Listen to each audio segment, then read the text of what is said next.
We got out of the deep, dark, dank mines, whatever the hell it was we saw back there.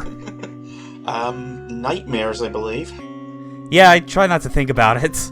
I'm gonna be honest, I forget, but I think that's mainly because I've repressed the memories. To be fair, that is a natural response for most people. Yeah, I'm just getting ahead of the curve. So we're gonna go someplace that is marginally less terrible than the meat mines. Are you a betting man? No. Not in the slightest. Well, too bad, because we're crashing a casino. Oh, god damn it. That's like the worst place for someone like me. I just stand there bored and just looking at all the machines and games and like, this is a waste of time. And then just mooch off whatever I can from the buffet and then leave. Yeah, I have never been to a casino, but we have... Me neither. We have lots of places filled with like slot machines and that, and I just look at them and I'm like, didn't arcades used to be like fun? Yeah.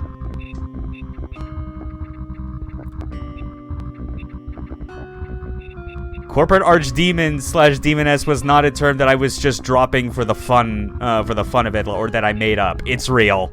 And we are now doing the bidding of a specific Demoness who, yeah, she wants us to kill the owner because she got pissed off that she wasted all of, like, her company earnings. Like, her bonus for vacation.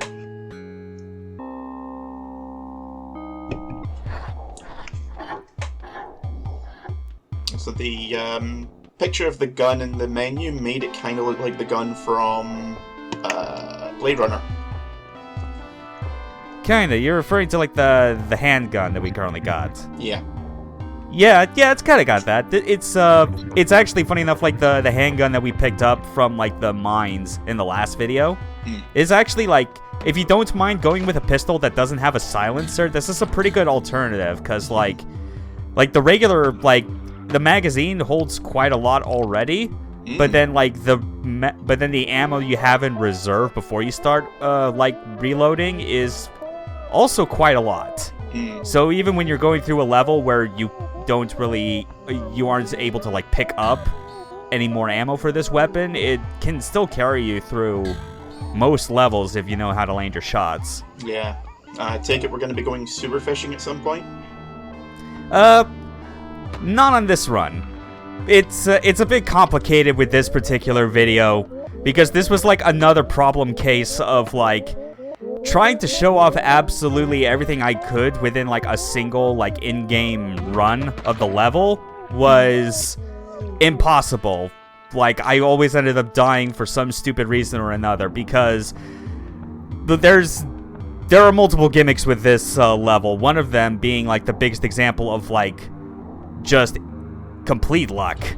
Also, I'm moving the camera down because I realized the lighting caused like the color of like the sludge water to change based on like your viewing angle, which threw me off. I didn't even realize. Yeah, I was gonna say the poo water's doing some interesting things there. Yeah, it's just like when you look down, like the at certain angles, the color of it just darkens. Thing is, though, with this game, you can't really tell if that's an actual thing or not. Yeah. But with stuff like the basement in Paradise. Yeah, that one I'm pretty sure was not really as intentional. That just seems like an engine quirk. This was made by one person after all. I mean, fair. So, we've been taking the back route into Fatberg's special office, and we took care of him with a flechette grenade. You can see them plastered around the back of his desk and the walls. Wow. Yeah, it's a lot. I wasn't expecting every single bolt to be modeled. Yeah. And I'm also surprised that, like, when all of them are there, it doesn't just tank performance. Because that's, like, the first thing you would expect to go wrong with a game where it's, like, it goes out of its way to like not only model and keep track of all objects in memory, but also all objects generated, including bullet casings and like flechettes, as we saw. Yeah. No, for as genuinely shitty as this game looks at times, the engine and the programming are ridiculously solid, which is really surprising. And it's on the Godot engine. Yeah. Like, this isn't even from, like, Unity, you know, which might be, like, your first inclination, because it sure as hell does not look like Unreal. But yeah, it's like, this was, because, like, Godot, I guess just to get slightly, like, off topic from what we're doing as we make our way back to the entrance, I am hopeful for the future of Godot as, like, the engine that, like, people can eventually move towards instead of Unity as, like, the free alternative engine for making games. Because it's not something where, like, because it's basically being designed fully as open source, it doesn't have any of the baggage or bullshit Unity had or currently has based on recent events, nor are you gonna be held to kind of, like, making sure Epic gets their share of the take from, like, when you sell a game built on their engine. Yeah. So yeah, the fact that, so, like, that's an extra reason why I definitely appreciate this game even more after playing it, is just realizing that, like, this is one of my favorite games in recent memory, and it's on an engine that not many people are currently using yet. Anyway, sewer fishing, because you might have surmised from the sirens, the cops are waiting for us. They're not coming inside, but they are waiting for us. Probably not big fans of us after the last few missions. No, not really. I mean, the fact that we probably, like, killed the proprietor of, like, this casino extra doesn't help. Yay, swimming. Yeah. Just real... I'm sure you're enjoying it. I'm sure you have, like, a hazmat suit underneath there, and you're not, like, being flushed with toxic crisis. Just standing around with non-radioactive floaties in the water. Yeah, that would be a thing that people sell in this world. And the ironic part is that the way to stave off the radiation is to, like, have it coated in material that, like, under very long-term, like, passage of time is actually more radioactive. No, it protects you from radioactive water, but it gives you dysentery. Oh, yeah, that's how it works. Makes sense. Or, okay, enough sewer fishing. Anywhere it touches you, you just get gigantic tumors. That is a hint about, like, the big gimmick with this level. Yeah, I've heard about this. Yeah, there's, like, not the other gimmick that you would think is a big part of doing sewer fishing here, because I don't get the special fish that's in this level, because fuck doing that, especially with, like, recording God knows how many minutes and taking up, like, hard drive space just to hold it. But we do have slot machines. We technically did interact with one back when we were on Seaside Shock, the cruise ship. They had one, like, in the main foyer. But here, obviously, this being a casino, they got a shit ton. Most of them are ones where you put in a bit of money and then it spits out a random reward. Like, could be $10, $100, something like that. There was also, as you saw in the middle, the meat slot machine, which just shoots out random objects in Viscera. And of course, even the slot machines in this game are squelchy. Yeah. But there's one important slot machine in this level that's important if you are someone that's wanting to go for, I guess, 100% completion, if we're counting as that, because it has to do with weapons. This is the gun machine. The NPC told us about this. You put in some money and it gives you guns. Like, the more common early game weapons are obviously the ones that get spit out the most, assuming that you don't get a prompt telling you that you lost. Like right now. Yeah, see, this is why I don't gamble. My luck is atrocious. Yeah, the only reason I'm, like, gambling here is because this isn't taking actual money from my bank account, so it's fine. But the thing about this slot machine and why you would want to, like, engage with it over the long term is that there is a special weapon that that drops from it if you get lucky enough with the random chance. I don't get it on this recording, and knowing full well that it probably would not happen no matter how many times I recorded, like on like a through the magic of like multiple complex like save backups and just like copy and pasting files from different versions. Oh yeah, the trank dart in action shows that it works. Trank dart in action or trank dart in action? Figured I have to use some of these that they keep spitting out. But no, like, so, like, on, like, another backup save, I just went to this level, like, without recording, and sat in front of here until it gave me the weapon I wanted. And that weapon, because of the fruits of that particular labor, this goes back into why this is not showing everything that I can in this level in just a single run. The second run, you're gonna see what that special weapon is. And special is the operative word. I know there's a couple of really, really ridiculously fancy special weapons. One that's pretty much mandatory for getting all the side content. Not that one, is it? No. No. This is, you know, like every fighting game, or at least on the Capcom side of things, usually has to have a Dan Hibiki. Right, gotcha. It's that kind of thing. The opposite of useful, right.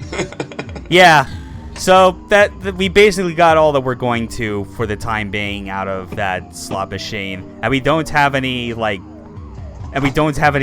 actual, like, hazard protection, because we could just swim into that sewer canal and it actually would take us to, like, some side areas. But those side areas, they have other methods of getting back there, so I'll show it. Right now, we gotta make our exit forcefully.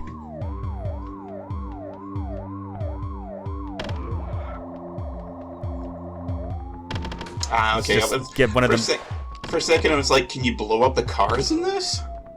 No, I just wanted to lure them with sound, because we all know this is an immersive sim. Fair enough. Like, logical actions and simulated parts of reality, you know, it has to make sense.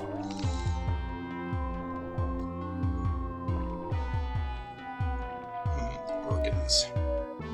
Yep, delicious meat.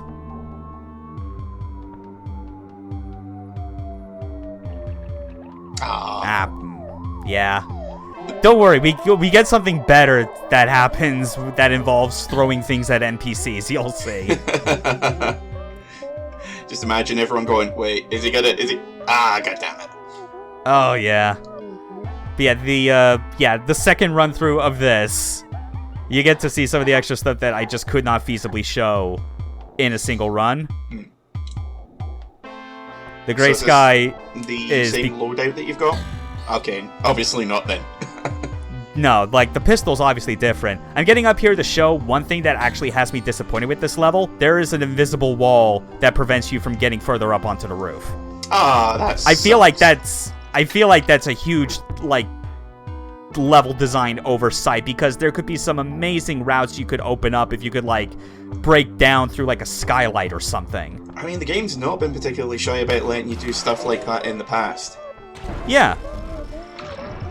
Anyway, that starting weapon we had, that's called the Zippy 3000. If it looked like it wasn't working half the time whenever I shot it, that's the point. That's the purpose of this weapon. It has a random chance of either firing a shot like it normally should, not firing a shot, or backfiring and damaging you. That seems, I want to say pointless, but entirely in keeping with this game. The part that's extra funny about that is that the majority of the weapons in this game are all based on some kind of real-world counterpart. The Zippy 3000 is actually based on, like, a real gun concept. Not an actual gun, but, like, a concept for a gun that never got to, like, the production phase, because, like this, it also had massive, like, faults in its design. So it is very accurate in this case, so fuck this thing, and whoa! Oh, wow. Yeah, this is where I discovered you don't need the augmented arms implant to throw things at enemies or NPCs to kill them. Especially NPCs, since they're made especially squishy by comparison. Does that still technically count as a firearm death? Yeah, but it's the sort of thing where, like, when I realized that, it was like, yeah, it, like, the real strength of, like, using the augmented arms ability is not to, like, just increase, like, the lethality of, like, when a thrown object collides with enemies. It's more like it's supposed to, like, increase... Well, I guess it does increase the lethality by extension, because the main purpose is to, like, increase, like, the throwing force and speed. And, like, obviously, throwing the Zippy 3000, like, that's a tiny thing. Like, you can throw that far and fast already, and, like, speed and velocity are a thing that like, can play a part in, like, whether or not someone will just get brutally killed for it. Yeah, does the game take into account the size of an object when it comes to those things, or is it just I don't know if it's the size. Because I do feel like I've had moments where, like, trying to throw stuff like a trash can, like, without the augment, it's like it doesn't go very far, obviously. And, like, I think even if, like, I've had instances where, like, it has occasionally killed NPCs, but not to the point that it causes them to jib. Which, again, I think feeds back into the main theory that it's, like, it is primarily, like, speed and force dependent. Right. Rather than dependent on mass. Yeah. Because obviously it's a really small gun, so throwing something that small really hard would just go straight through someone. Yeah, which I'm glad it works that way instead of the more logical application of, like, the bigger and, like, higher mass the object is, the more likely it is to crush. It's like, no, if you could just chuck that thing like a fastball, it works. Yeah. I mean, it's kind of like the same principle of sniper rounds, where, you know, even standing near someone because of the hydrostatic shock is just going to make them explode. Yeah, and, like, depending on the rifle as well, like, if it's, like, just ejecting the casing off to the side. Yep. So even though we don't need to get the Zippy 3000 again, it's still worth it to have some money on hand to, like, get a stockpile of guns from the machine in the event that you really want to try and, like say you want to go in with, like, a particular loadout for the first part of the mission, but you want to, like, switch to some other guns to deal with, like, some other heavy hitters. It obviously adds extra time and is ill-advised if you're trying to go for something like an S-rank time. Yeah. But it's nice as an alternative for the people that are still trying to, like, take things slow and methodically, because we've already established this is a game where you can just die in 5 seconds from an enemy sneezing. Also, is it just me, or the little bit above the actual wheel on the machine, does it remind anyone else of the Aliens logo? Kinda. Yeah, it's like if all just, like, the letters in the logo Alien were just rotated, like, until you just saw, like, the flat, just the lines. Yeah. Kinda. Because the original Alien, all the letters in the title, sorry, the opening titles, all the letters come in, like, one bar at a time. So it just starts which with was 5 straight bars. Still, like, by extension, like, still one of the all-time best movie trailers for that original film. Yep. Like, especially when you think about how, like, I do kind of miss how, like, when it came to a lot of, like, older, like, movie trailers where, like, there was, like, some kind of narration that, like, could be, like, you know, kind of cheesy or corny, but also, like, kind of endearing as well. But Alien's just one of those where it's like, no, we don't need some, like, we don't need some, like, Vincent Price knockoff narrator or whoever the hell to try and, like, sell you on this. Just the name and, like, the same looping drone as you just see shit in space that you do not know, like, where the monster is. And the most irritating siren you will ever hear. I mean, it fits for that trailer. Oh, 100%. It's just that they brought it back for shit like Prometheus, and it was like, now I kind of hate this sound effect now. Yeah, that's true. They did try and, like, call back to that, and that just added even more to the disappointment when that movie landed. Yeah. Fucking Ridley Scott. Just retire. Yeah. There is a point when I eventually stop trying to milk guns from this fucking vending machine. Yeah, This is rapidly turning into, like, the first 3 minutes of Zardoz, if anyone's seen that. All I was missing is a giant papier-mâché head. The gun is good. The penis is evil. Now, do a modern-day version of that, but just replace the giant head with Jordan Peterson. Done. Yeah. You can totally see it. You can see him being the Zardoz gun statue. Yeah, same. Also, by extension, I feel like Cruelty Squad wouldn't be too out of place to have like a fashion item that is just whatever the fucking shit Sean Connery was wearing throughout that whole thing. Red leather go-go boots. Yeah. The funny thing is, he did that role specifically because he wanted people to stop associating him with James Bond. I'm gonna say it worked. He got his wish. I'd say it worked half the time because I still associate him with James Bond, but also by extension Zardoz. Yeah, there's two. It's like, good job. You didn't erase the previous thing. You just added another. You made it weird, and we're actually kind of grateful for that. But maybe stop. I mean, who doesn't love like an actor that is willing to just like go, no, fuck you, I am just gonna do whatever weird shit I want. Like, this is my self-indulgence project. I mean, that's basically what a lot of the more established Hollywood actors do. They'll do the big budget movies for the paycheck, just so they can go, okay, well, now I'm gonna do this really small indie movie that's gonna make $5, but it's a really good role.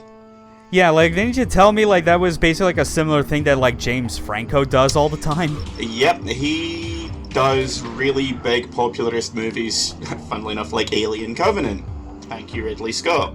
Oh, God, he was... Well, yeah, that makes sense. I try to forget Covenant. I just... Whenever I think James Franco, I just go, oh, yeah, Harry Osborn. Yeah, or Pineapple Express, or The Interview, or any number of movies. But then he goes and does, he financed an adaptation of Cormac McCarthy's Child of God. And I'm like, oh, God. I don't like you. You're a really bad actor and you come across as kind of a douchebag. Stop making me respect you for this shit. It's really annoying. So here's an alternate way you could go about taking care of Fatberg. That texture, despite looking like sewer water, does not actually poison you. It is just like a fake ceiling. Yeah, you wouldn't be able to, like, know that was a thing if you just came through either of the two doors. Yeah, I would have just assumed it's, like... I mean, the architecture in this game barely makes sense as it is, so I'd be like, oh, okay, they have a pond in the ceiling. Why the hell not? Yeah, but at least it's one of those things where it's like that reveal is designed as a reward for finding the vent as like an alternate route. Anyway, gotta take care of this golem, as well as the door to the safe, the little vault. We're doing a bank heist. Not a heist, but an alternate route out of here, because like as is prescripted for this level, once you kill Fatberg, the cops are always going to spawn at the entrance. This is if for some reason you don't want to deal with the cops, or more specifically, if you're trying to go for like a speedrun time. Like, this is basically what it exists for. You have to go into the vault and then blow open another wall. Like so. Or, well, no, not yet. That's right, because I want to show off another way that doesn't involve a rocket launcher. We are Gunther Hermann. Skull gun. Yes! I figured I should at least show it off here because it is otherwise not as practical to use, because aside from the lore detail that, you know, they scoop out parts of your brain in order to fit the gun, firing it takes off a few points of health each time. Does the ammo regenerate with the ammo gland?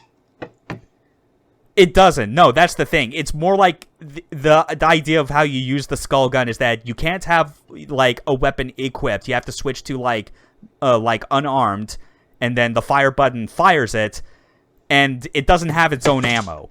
The health is basically the ammo. Gotcha. That makes sense. Yeah, that's like the balancing point, because I think even then, golly, I had to realize, yeah, this is too busted, especially when it's not just firing, like, it's not firing, like, bullets or anything. It's high explosive rounds. That's the whole reason we were able to even blow open that wall. Because why the hell not? Yeah, but that's, like, the best I could have shown for that level, because you saw that golem that, like, came, that was, like, next to the wall. And, like, you occasionally saw, like, a door that I would have blown open that led into, like, a green-colored room.